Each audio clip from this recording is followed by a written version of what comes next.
The Academy of Motion Pictures, Arts and Sciences has apologised for 2 derogatory skits about Asians, which broadcast during the Oscars. The director Ang Lee and the actor George Takei were among 25 Academy members who signed a letter protesting against the language used by Chris Rock and Sacha Baron Cohen in their portrayal of Asian people. Well, to talk about this in more detail, I'm joined by reporter Jayson Mansaray. Jayson, diversity in the Oscars, in the headlines again, can you believe it? What were the jokes that have caused this offence? Yeah, well, it's actually sort of a two-headed dragon, if you like. The first one, of course, being the host, Chris Rock. He started off by telling a joke where he brought out 3 Asian children in suits with briefcases, and he said that they were the PricewaterhouseCoopers people who were counting the ballots. Now, of course, this is a tired sort of stereotype of, I guess, Asians or Asians Americans, that they're good at counting. So that was one of the issues. After that, he made a throwaway comment saying, if you want to complain about it, if you have an issue with this joke, you should tweet it on your phone that these children also made too.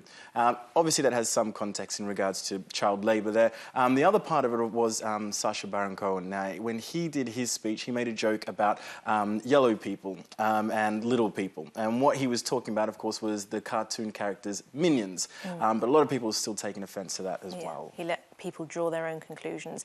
So several members of the Academy have complained. What have they been saying? Yeah, it's quite a lot, actually. They've got 25 Asian American or Asian members of the Academy, including, as you mentioned there, George Takei, very, very famous. You've got Sandra Oh as well, and the 2-time Best Director Oscar winner, Ang Lee, have all written a joint letter. We've actually got a bit we can have a look at here. I mean, they've used lots of different adjectives to describe all the things that they're not happy with, saying that they're surprised, disappointed about them targeting Asians. But the big bit is that they said, we'd like to know how such tasteless and offensive skits could have happened and what process you have in place to preclude such unconscious or outright bias and racism towards any group happening again in the Oscars. The thing is, though, Chris Rock, Sacha Baron Cohen, this is what they're known for. They do cause offence, they do poke fun at everyone, don't they? Yeah, absolutely. I mean, no one was really, too surprised. Remember the hashtag, of course, we spoke about this, what will Chris do? Everyone knew that it was going to be something controversial.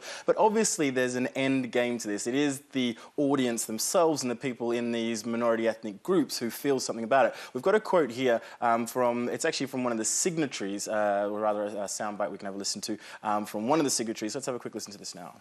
Watching the Oscars the night it happened live with my family, with my 11-year-old son by my side, and then hearing Chris Rock, or seeing Chris Rock bring out these 3 kids as a joke, to be laughed at, not laughed with. So that was Arthur Dong there. He's been nominated for an Oscar. He's one of the signatories on it. And he was talking about how he felt watching it with his children. So you kind of get a feeling for where some of this reaction is coming from. Has there been any reaction from Sacha Baron Cohen, from Chris Rock?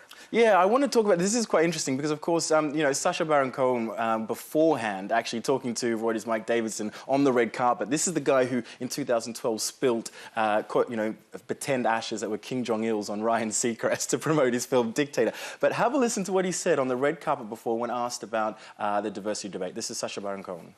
There needs to be affirmative action to get more people of colour, Latinos and African Americans in at every level of the industry, which they aren't.